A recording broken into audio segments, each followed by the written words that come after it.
Breoite Scoil. Pictiúr a hain.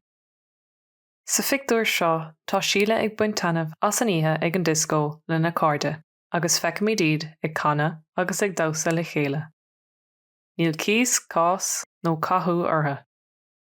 Ag deir na híthe, socraíonn síle agus Sinead, scalóga agus burger a fháil toisc go bhfuil siad stiúcha leis an ocras. Pictiúr a dó. Ag a 7 chlog an bhadan dar gcionn, búlann clog a láram híle agus bhuacann si é. Is a réigean atá sí ann boga tá si cólag sin. Gléann si ar a máthair ag rá lé go bhfuil si tréachta amachchas amach. Pictiúr a trí. Is léir go bhfuil síle in umar na hamléise ach níl trua dá laid ag an máthair de agus seolann si ar Scoil í. Bhain si an bus ag gata an tí agus tá an bháisteach ag stella anuas ar híle bhocht. Pictiúr a 4. Feicimid síle sa rang tíreolaíochta agus tá scrúdú táchtach ar bunacha.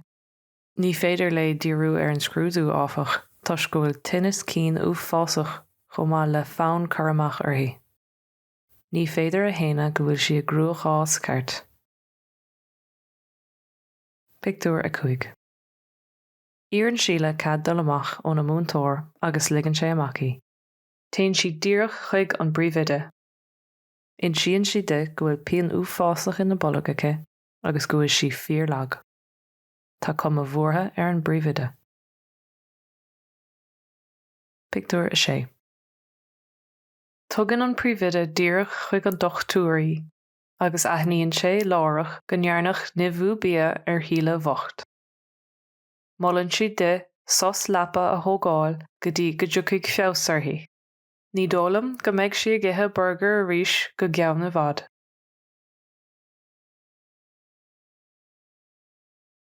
Ceistena.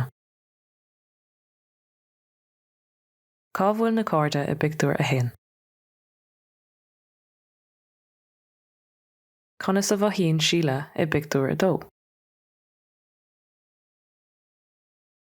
Cad atá ar siúl ag na cailíní i pictiúr a 4.